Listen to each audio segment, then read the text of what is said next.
It's almost impossible to really explore how a senior leader works without understanding the business to some degree. Of course, the work of coaching is really centered on the person, and yet understanding what's happening in the business started to become more prevalent in the conversation. So there's a balance, and that landed ultimately as I'm working with the people on the strategy in lockstep. And They keep telling us that it's all over for HR. The age of AI is upon us, and that means HR should be prepared to be decimated. We reject that message.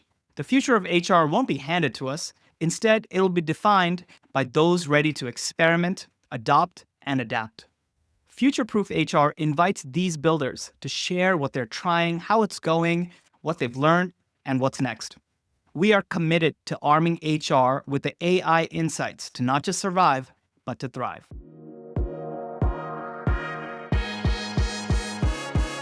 Hello and welcome to the Future Proof HR podcast, where we explore how forward thinking HR leaders are preparing for disruption and redefining what it means to lead people in a changing world. I'm your host, Thomas Kunjapu, CEO of Cleary. Today's guest is Andy Martiniello, Chief People Officer at Equipment Ontario and Principal Coach at Martiniello Coaching and Consulting, an ICF certified executive coach and facilitator with a sales and HR tech background, working at strategy and innovation with Strategizer and also at Workday. Andy helps leaders and teams find meaning, spot patterns, and ship outcomes, pairing human insight with modern tools. Andy, welcome to the podcast. thank you so much, Thomas. It's a real pleasure to be here with you. Absolutely. And your background is so unique. Can you tell me a little bit about the how and the why you combine people and strategy? Yeah, And I don't mean people strategy. I mean, you yeah, combine people and strategy. yeah. Thanks, Thomas. That was a framing that sort of struck me in the last couple of years as continue to evolve what I do. And I guess on one lens, you could say it kind of happened by accident. I started in sales, I fell into sales many, many years ago, and then just continued to build my sales career, working for a variety of tech companies, predominantly in the HR space, moving into leadership roles. And there was one thing that kind of continued to burn away, and it was this interest in the coaching piece. It started probably about 20 plus years ago. A friend of mine, I was living out in Vancouver, and she'd suggested, "Hey, you should come to this course." And it just lit me right up. And it was one of the early stage courses around coaching, co-active coaching model. And I just really fell in love. I took that right in. And while initially I thought, oh, maybe I'll shift over into the world of coaching, I recognized that I wasn't ready. And so I just kept bringing all the tools, the core competencies from the world of coaching and integrated them into the work I was doing as a salesperson and as a sales leader. You can see just a lot of parallels in those core competencies. And that continued to build. And over the years, I just kept creeping closer and closer to doing the work of coaching and then ultimately facilitating. The time I spent at Strategizer, you'd mentioned that, was a real pivotal piece because it added the strategy piece. So while that organization is really predicated around innovation and getting a deeper understanding of how does a business work and what does their business model look like, I learned at the feet of one of the experts, probably the preeminent expert in that space, Alex Osterwalder, who created the business model canvas. And that added a really important piece to the work I was doing as a coach. And so I found myself as I was going into organizations and starting to work with their senior leaders under the heading of executive coach, bringing in conversation around how's the business running? Because it's almost impossible to really explore how a senior leader works without understanding the business to some degree. Of course, the work of coaching is really centered on the person, and yet understanding what's happening in the business started to become more prevalent in the conversation. So there's a balance, and that landed ultimately as I'm working with the people on the strategy in lockstep. And so understanding what is the strategy of this organization? How are you going to market? What does your business model look like? And then how do the people function in that to bring it to life? Because of course, every organization is just a group of people coming together to make something happen. So it sounds like it's been this like organic long journey that's put all these pieces together for you. And I let off asking you about strategy, which is one element, but a lot of your career was actually in directly in sales, right? Tell me about how that's influenced your approach, if at all, right? So I don't know what you put in towards coaching with a sales leadership or sales background versus the things that you see generally missing or that you find is distinct from most coaching or people operations or HR practices? Yeah. I wonder if maybe part of that answer is so much of what we do, both under the heading of sales and in coaching, is aligning with human behavior, right? Is attempting to gain an understanding of human behavior and Mm, result, see where can we influence something or create a space for somebody to discover something. And I think again, if we're thinking about sales and coaching, there are parallels in all of those things. So as a salesperson, how do I create a space for you to find a solution? Right. That's ultimately what good salespeople do is they partner with an individual or a team to help them understand what is the problem at hand and how do they find a solution. So what's current state, what does future state look like? And what is the tension that exists between the two? And mm, so that happens in a sales conversation, and that happens in a coaching conversation. Of course, different elements and engagements, but fundamentally, there is a really important correlation between those two things. And so I think that helped me sort of transition more fluidly. I also wonder too if wherever I do bring value for organizations, it might be amplified by the fact that I kind of grew up working in a sales environment, and I'll say I was working for large organizations, many of them US based. There's a certain philosophy and an intensity that goes with that that really commits to outcomes. And, I feel like that created a bit of an edge for me that, like, personally almost to say, "Hey, if we're not driving to outcomes, why are we here?" And I feel like that edge resonates with senior leaders who are looking to have the experience personally and create the right environment for their employees and balance that with, "We gotta get things done. Let's get out there, and if we're not, well, let's make different choices, right? And let's be assertive in those choices." So I think there's something in this sort of assertiveness and that clarity and intensity that comes over from my sales background into the work I do as a coach and a consultant. because there's such an outcome focus, right? And half your paycheck or more can be relying on the actual outcome, and you grow in that year over year, decade after decade. That creates a certain kind of animal, right? That's it. And just one other point on that, I have heard, and maybe a bit of a story I make up is that senior leaders think about coaching sometimes and go, "Is it just like a big warm hug for everybody?" And yeah, the answer is yes. The many ways to do, right? Yeah. Where coaching does provide that. And it's as critically important to drive to those outcomes, to be accountable to those outcomes. It's like Amy Edmondson, the creator of the individual that coined the phrase and the researcher behind psychological safety says there has to be this balance between psychological safety, that sense that I can say and do what I feel is right without fear of recrimination, and at the same time, I have to be held accountable to outcomes. And she makes that a very strong point, and that really resonates with me. And I think that resonates with leaders. It's yes, you have to have the right experience. You have to feel comfortable and safe and feel lit in the work that you do. And you can't lose sight of what's our goal, right? What are we trying to get done? And embedded in that is a choice. If I no longer want to get to that goal, then I need to make a different choice. And I think that's Mm. You said something that struck me in that earlier part there, which is I want to repeat slowly and make sure I digest, which is that both in sales and in coaching, what you're doing is creating the space for the the person to discover the solution and maybe even discover the problem depending on where you are at the conversation. And I notice you're framing that as such that the agency is with the client or with the person being coached as opposed to pushing or telling. So I guess that's a difference when you have real buy-in.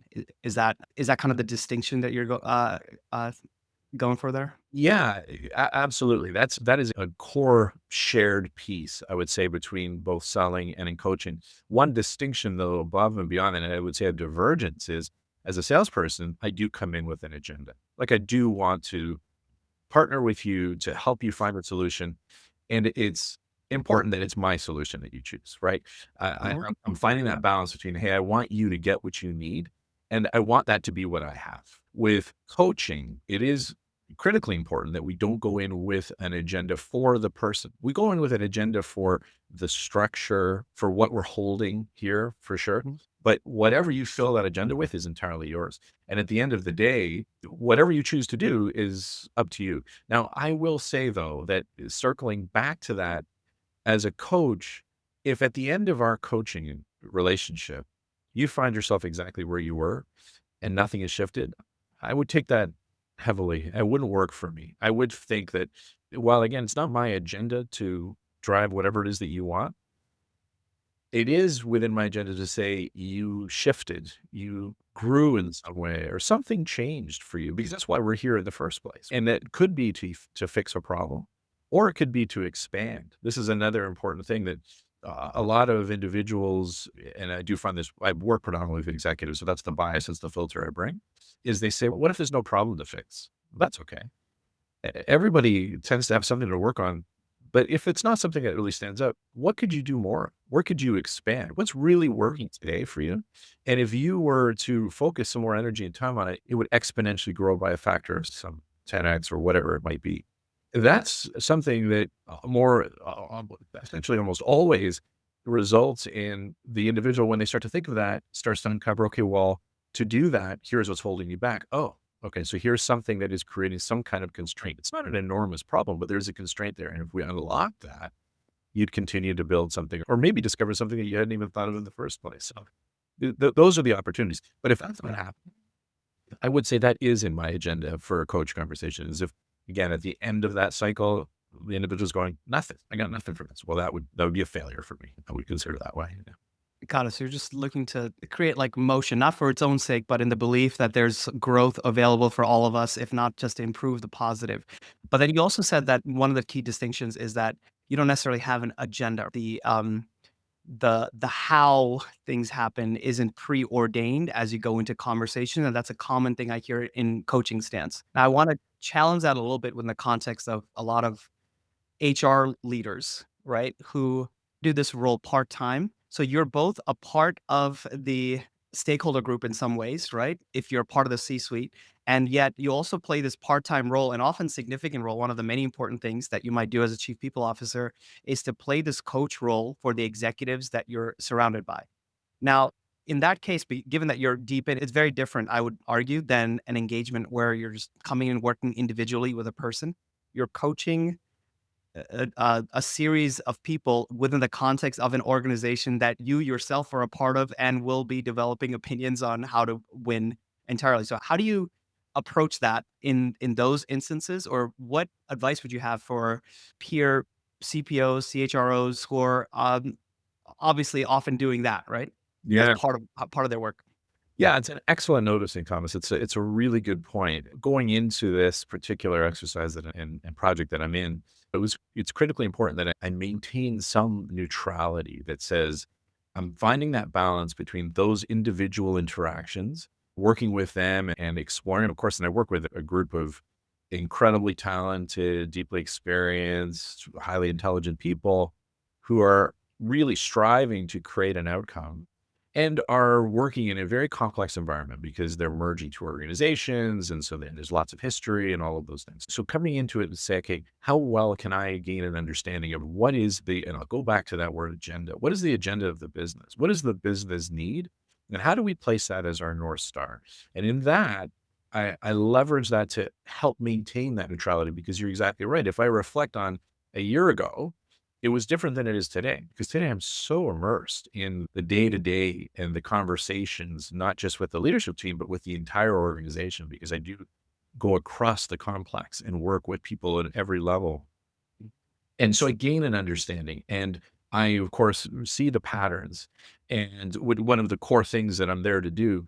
And there is a level of energy drain that starts to come in and say, boy, this pattern is just persisting. Whereas when you're externally, you can go, there's the pattern. Let's talk about ways that you can work out. Talk to you in a couple of weeks. Tell me how that, right? Here I'm very embedded in the pattern. And so there is a different energetic engagement with that. There's no question. And yet the importance of it, the approach stays the same. It's always, what does the business need? And then what do the teams need? And what do the individuals need? And so we can think of those three as critical agendas that we're gaining a deep understanding of, seeing how they work together. Where might they be in conflict, and how do we unlock and smooth those areas of conflict between them? It is a very complicated sort of story to try to figure all that out. But being there, being so immersed in it gives me the opportunity to really understand what that looks like. Then, of course, gaining a deep understanding over time of the individuals, always staying relevant. And this is something that it's for me, self work regularly is to stay out of my own interpretation, right? What's my opinion? Who might I just be connecting more with? Not because of their attitude or approach, but just because we have a tendency to drift more towards one person than another, just as our nature, right? And so, how do I enable that relationship at the same time, not let it catch me up? So now suddenly I'm starting to drift to an opinion that might be from time to time in opposition to someone else's. Right. We're neutral in that. So it's a lot of self work for me, but as a coach, it's phenomenal. It's an amazing sort of training ground for that to keep me sharp on that. And so it really adds a lot. So I, I don't know if that really addresses the question. It is a complicated thing to do and to really do effectively, but it's certainly a work in progress. I wanted to ask it because you have both types of engagements and experience, and you can kind of see the difference. And yeah, it's there's coaching stance, but there's also leadership in some ways. And maybe this can relate to my next question, which is going back to the idea that you're also helping and working on strategy often, right, with the business. So so with that dual remit, you're coaching the exec team leaders as well as working with them to help figure out like the strategy. When a people leader or a CHRO, chief people officer, is co-designing the strategy, could you just tell me what that looks like? What Yeah, because I think most people leaders think they're part of it, right? They're executing on the people strategy, which is the biggest resource and the most amount of money and spent in the entire organization, and they're looking to create leverage for that. But when you say you're working on strategy for the organization itself, I think it'd be helpful for me and for the audience to clarify that distinction. Sure. So when we think about it from the people lens, we think about developing the skill set for the individuals, and that can be hard skills, of course, right? Depending on what they do for a job, and then all the soft skills. And we have developed a program called Cultivating Leaders, playing on the agricultural element. So that's on the soft skills side of it. That's critically important and always will be within the remit for us as people leaders. The element of strategy to understand, okay, so this is the people and strategy piece. So here's the people we're working on them. Then to understand the strategy, you need to get into the guts of the business. So you got to look at what is the value chain? What are all the key functions that need to happen in this organization? And what are the interdependencies between those key functions? And what's working and what isn't, right? And how well does everybody understand that?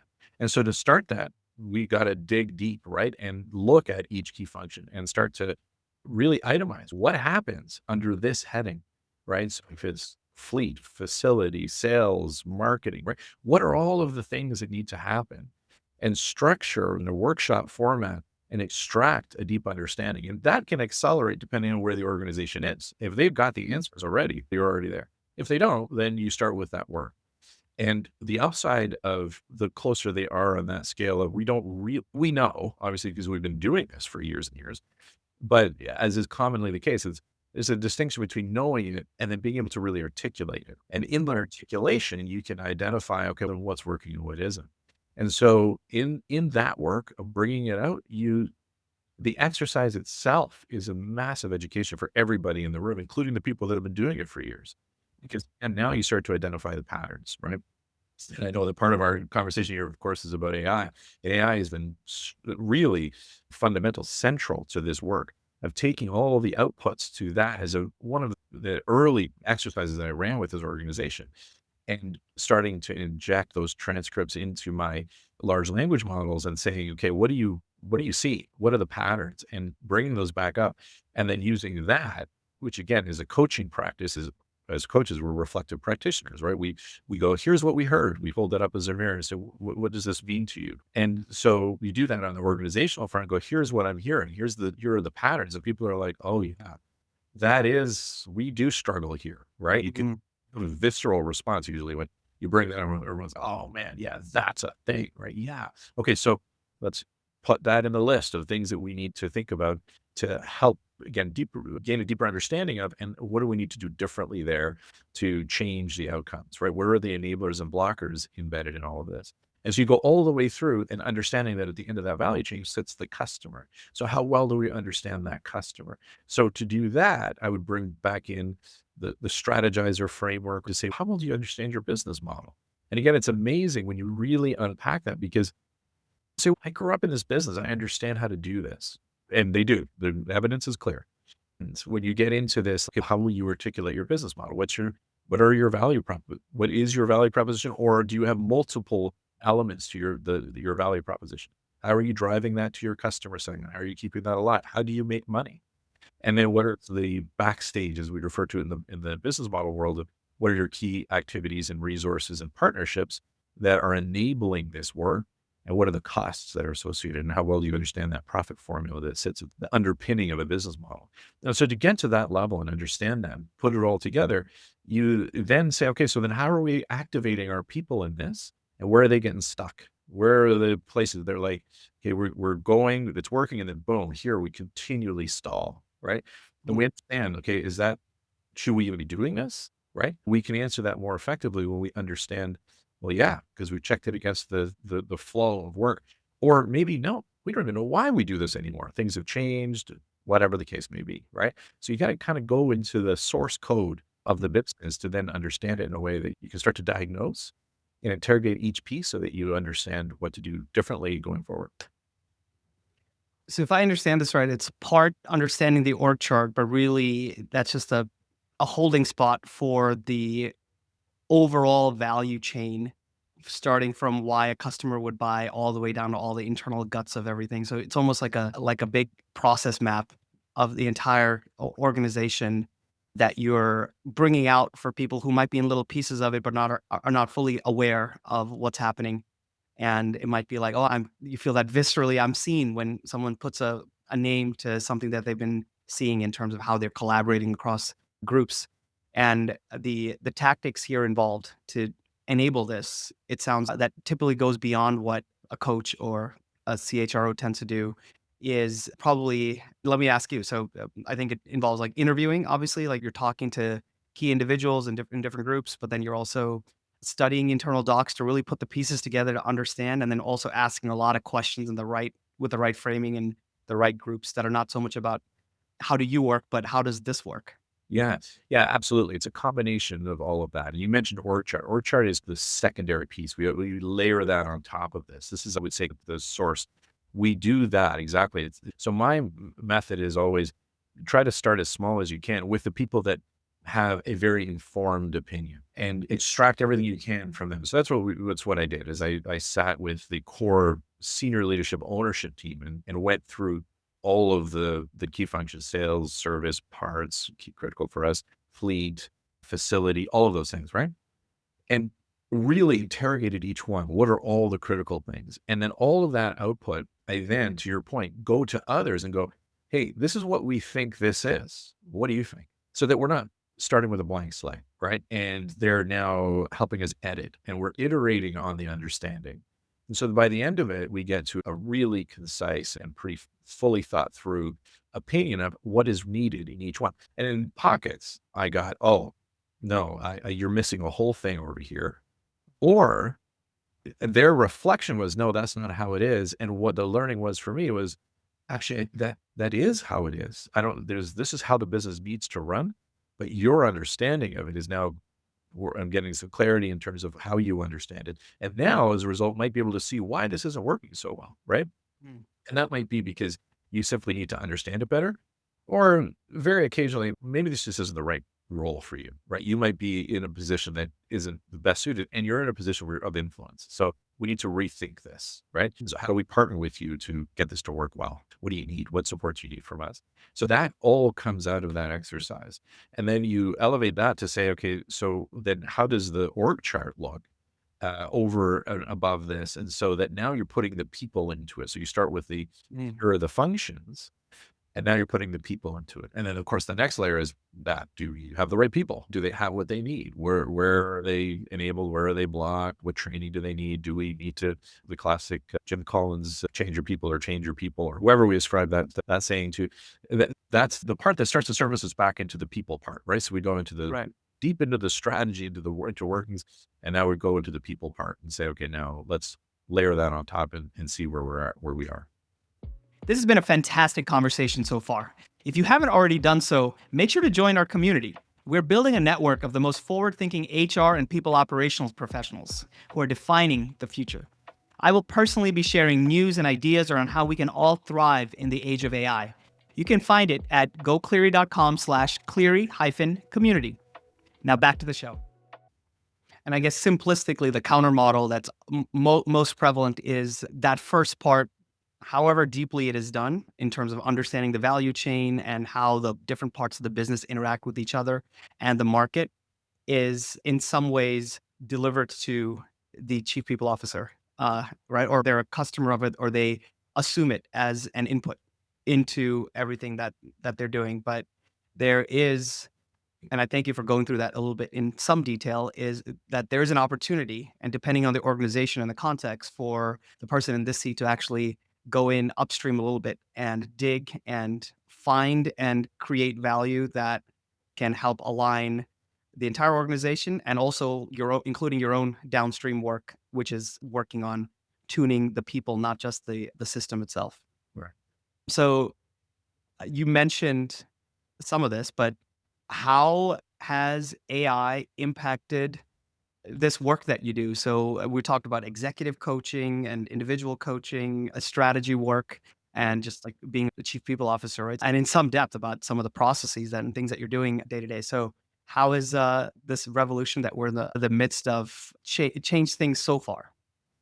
Yeah, and boy, has it ever. I think, the timing is amazing for me, certainly, and many who are in this type of work to have access to a tool like this and knowing that the tool like this is just in this moment, who knows what it's gonna be going forward.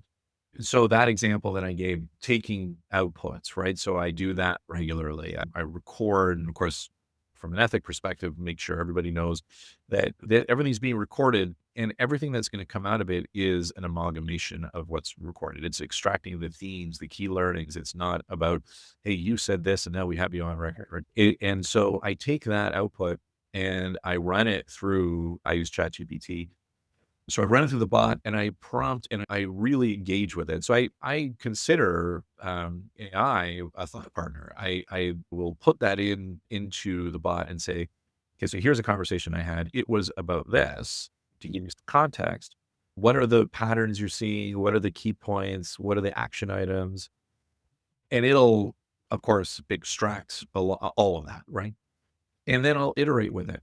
And I'll say, here, I want to drill down into this part, right? So you notice that there's pockets that you saw a pattern that said waiting for, right? We're waiting for this. We're waiting for this. So you notice that as a pattern. Expand on that. Where are we waiting? And then, and or that'll be in itself a point that I'll take back to the organization, say it clearly, this is where we're stuck, right? We're waiting here. So where in the flow can we start to change the process, or what needs to happen to unlock that? And so I'm in this exchange all the time. And then over time, I'm building like a relationship with this technology that has a preloaded understanding. So the answers are evolving to say, well, based on your environment, here's some thoughts, here's some ideas, right? Knowing that Equipment Ontario is striving to do this, consider this based on now the information you've just put in. Let me suggest a framing for you that might be more valuable as you go back into the next conversation. Over time, it's really evolving into, like I said, like a genuine thought partner that I am also feeding my thoughts into, my core concepts, the tools that I use in my work and in my practice, and educating the tool, right? To say these are the things that are important to me and that I understand. So that as I'm working with the data that comes out of it, it gives me an additional edge by framing some of its own outputs in a language that makes sense to me, right? So it's a game changer because it it doesn't invent new ideas for me, right? The ideas are captured in the data and or my own concepts, right? As I process them, but it's It's formatting it in a way, categorizing it in a way that really simplifies. And then, of course, the actual output that I ultimately share back to the stakeholders is refined. It absolutely accelerates that. That's, I think, in its most basic form, it'll do that. It'll take a bunch of data and go, here's your key points. Here's the bullet points.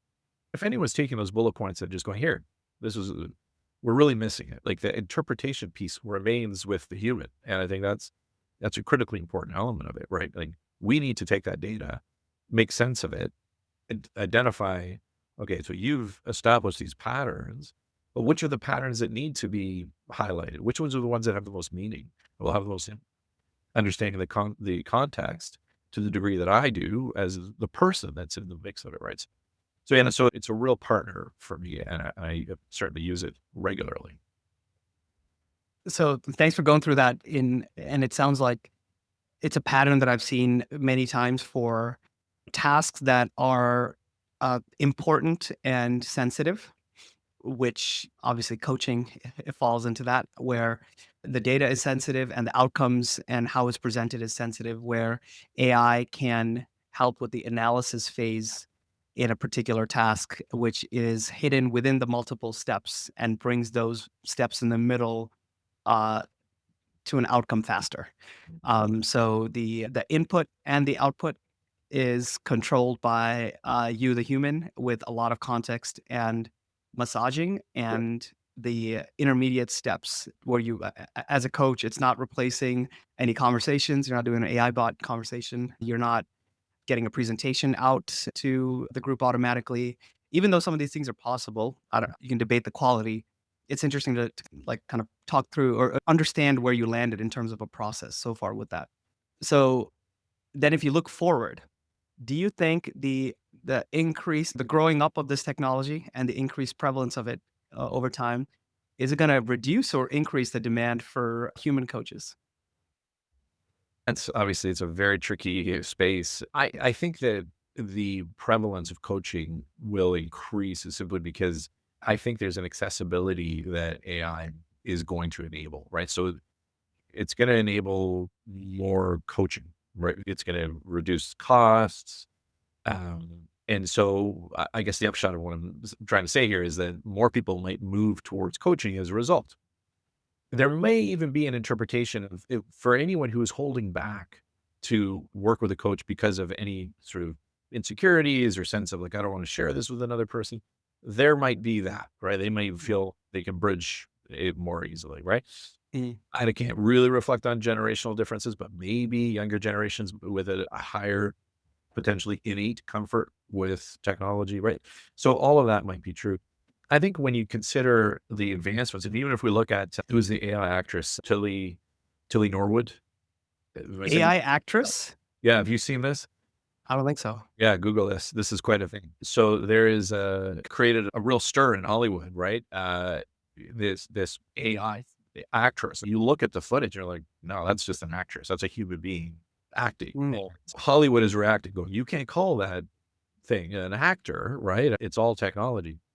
But if you look at that interface, it's remarkable. She's a human. And I don't know if you use voice enabled AI. I imagine you do. I certainly Yeah. do regularly. And so the tone, and I genuinely get like a real experience as all of us, I would imagine do, having this exchange with this. So the voice, and then you advance it to the point where you've got a physical presence of somebody in this modality, which we've all normalized completely. So how would you ever know? So again, these are things that many are thinking about. And so you get to that level. Yeah, that's a real challenge, I would think, for coaching as an industry, because now as an individual, I could just define uh, what is the exact right look and tone of the individual that I want to be on the screen with. And then this individual has, of course, unlimited access to every right question and framing. And as you know, AI's AGI develops, and maybe we get to artificial superintelligence, which is likely the scariest future in my view, anyways. But even just getting to artificial general intelligence, where there's a level of nuanced response that this AI bot can just respond like you and I are. I mean, with Right. empathy and understanding and contextual, and if it gets to the point where it can actually pick up on facial expression and all those things, right? Uh, then for sure, it's absolutely a different game. But there's a consideration here that is we think about coaching, we think about that as a title that sort of we broad stroke it. And the truth is it's just a variety of different types of coaching. I wonder if maybe Oh, in life coaching, which is not something I tend to do, like that might be more at risk in terms of what that industry looks like for humans. It's possible, but it would require that level of advancement, right? Because that is the right. that life coaches bring is that ability to really see you, connect with you, make you feel seen and heard like genuinely. And that to this point requires a human being. So I don't know if the technology evolves or changes to enable that, but I do think it'll augment. I mean, I'm a real believer, like I said earlier, is I use the tool to coach me, not to coach my I will record a transcript and say, "What did you hear me say? What could I have done differently?" And it'll come up with recommendations. Sometimes it's valid. Right. Most of times it's just kind of a repeated thing. But it's that part of it I think is really worthwhile. But again, to use it as a partner, a thought partner, terrific. To replace coaching, yeah, there's some risk. We'll see how the technology evolves over time.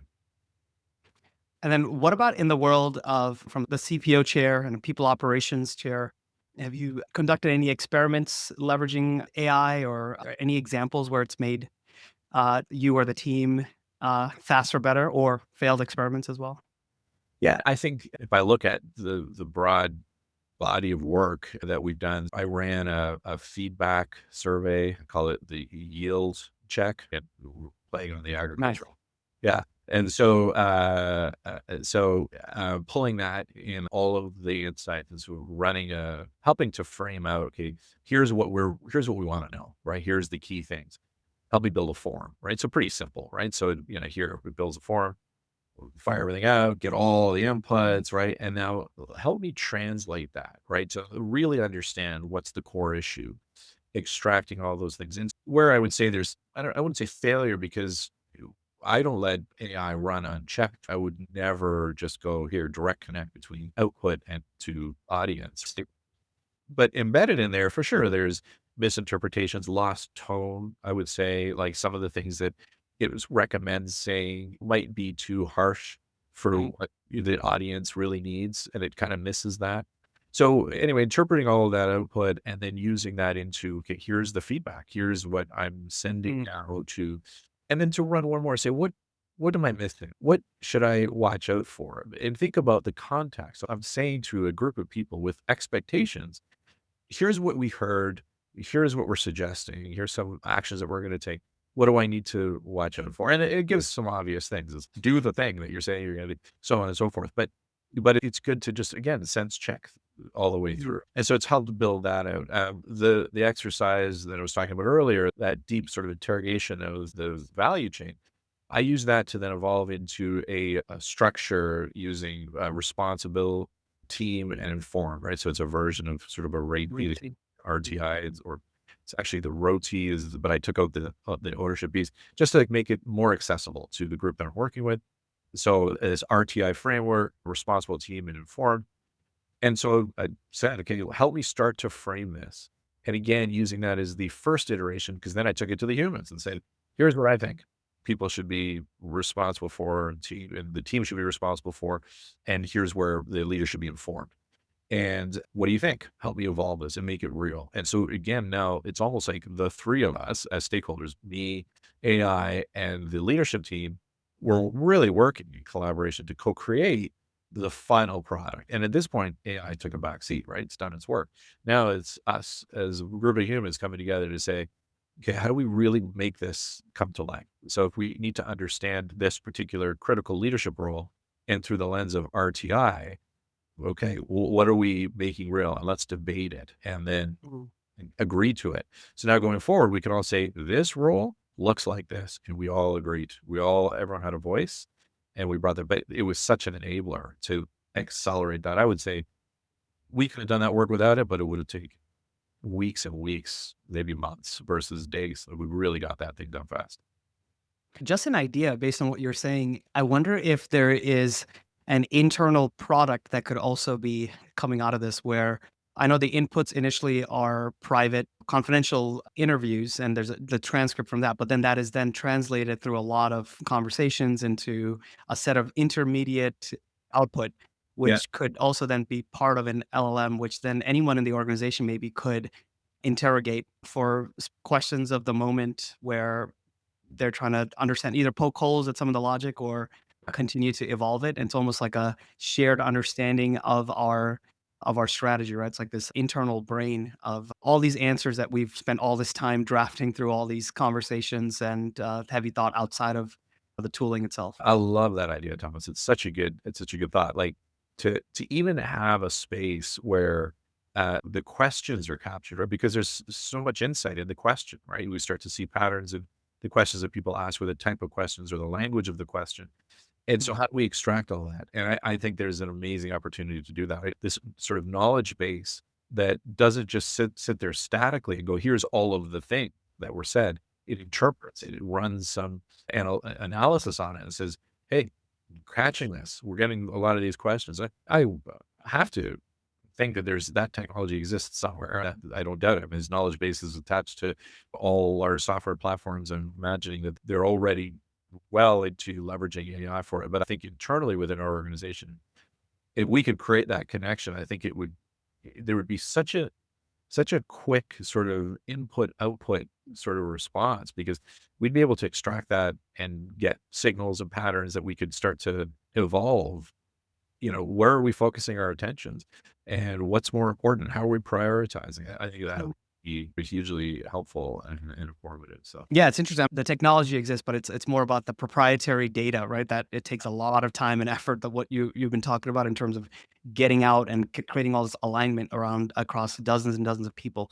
yeah. That's like a little bit of the secret sauce, I would think. But then if I were to say, let's look ahead. So we've been talking about how it's been impacting the work so far. If you're looking ahead a little bit, but not too far out, let's not talk about AGI Sure. and or ASI. I guess that's uh, open for interpretation around what that might look like. But let's just say in the next 2 or 3 years, what do you think it means to have an AI native workforce and especially people and strategy team?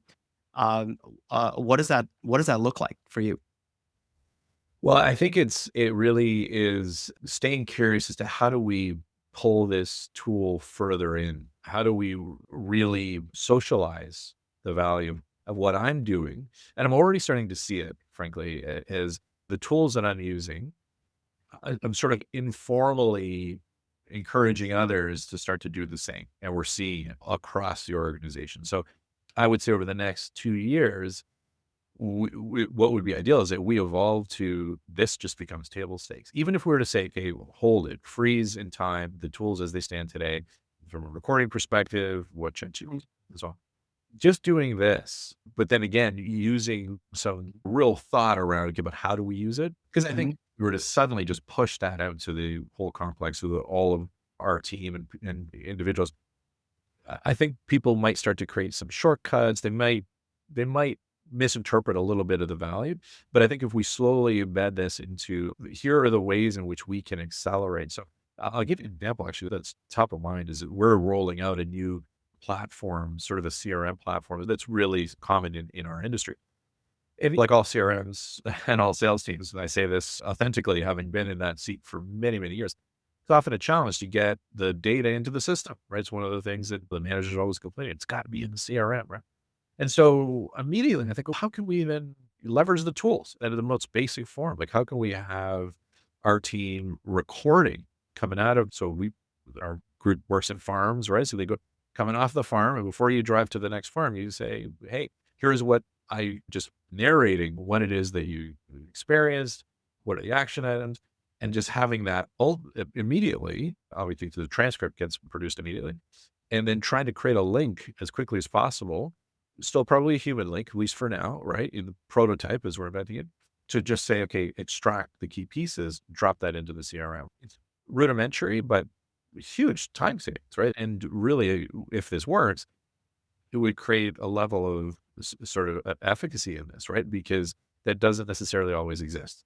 Because again, as salespeople, we get caught up, we come out of one meeting into the next.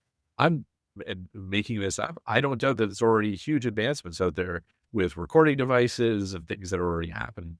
I think that is an immediately accessible way for us to integrate the tools again in its most basic form. Then the next thing is, well, how can we get some kind of insights out of it? How can it drive some ideas? How can it make some connections between what's in our inventory and what you just said was important to this farmer that you just spoke to, and Mhm. start to drive things at you to say, hey, are you aware that over here in this part of the broad complex, we have physical locations spread across northern Ontario that you have an awareness of what's happening there. And instead of you having to do Mm. the research, we're leveraging AI to drive it at you. Those are ways that while on the surface of it feel relatively easy and accessible, boy, that would make a huge, huge difference in terms of our sales cycle and then ultimately our success. So I see it ranging from that to again in the leadership space, doing the work that I've been describing and really expanding that to see what happens next. Absolutely. So that's just a few different ideas there. I'm sure there's so many others you'll have as it clicks in the moment and you're going through all these different use cases. If where can folks connect with you, Andy? Is LinkedIn the best place or? It's likely the best place. I have it on the long list of things to do to build out a Wednesday, but yeah, LinkedIn is a great place to get a hold of me. I'm always on it. I'll certainly respond quickly. That's great. I guess patterns drive all outcomes, and a lot of your coaching practice that we went through in detail is trying to surface those patterns. We talked a little bit about how AI can help in that process, but it's a part of the process and it's in the analysis phase, not in the data collection or output phase, or as much in your workflows as I understand it. And thank you for that. We spent a lot of time talking about how the coaching stance translates into the people leadership role in combination and the nuances there, which I think folks listening can appreciate and take some insights around. And as well as I think defined in depth what it means to influence and or drive the strategy at the company level, and at some level how it's really about looking at the machine, the system, in the same way that you might as a coach for the people, and then it will inform everything downstream. And that's, to me, it's a very practical way to grab the proverbial seat at the table by having a lot of influence and creating value. Thank you for going through that. There's a lot of opportunities for the HR and people function to stay very relevant and make a big impact as we steer through this revolution that we're in the midst of. Because the common thread around using analysis for AI for the analysis phase of so many different tasks that you do, I think can help open up time to get us out into more strategic activities on a day to day basis. So, with all that said, I want to say thank you, Andy, and for this great conversation, and for everyone out there who is following along and future proofing your own organizations, your own HR functions. Hope you had some great takeaways, as I did, from this wonderful conversation. See you on the next one. Thanks so much, Thomas. Thanks for joining us on this episode of Future Proof HR. If you like the discussion, make sure you leave us a 5-star review on the platform you're listening to or watching us on, or share this with a friend or colleague who may find value in the message. See you next time as we keep our pulse on how we can all thrive in the age of AI. Hey, it's Thomas again. One quick question before you go. Are you and your HR team tired of answering the same employee questions again and again in Slack? If yes, our Cleary AI-powered Slack bot is here to help. It takes routine employee requests and answers it automatically while freeing up time for you to take on more important tasks. At the same time, it automatically builds up an HR knowledge base as you go. It's quick to set up, works right in Slack, and you can try it for free. Just head on over to gocleary.com/HR-chatbot to install it. It's again, gocleary.com/HR-chatbot.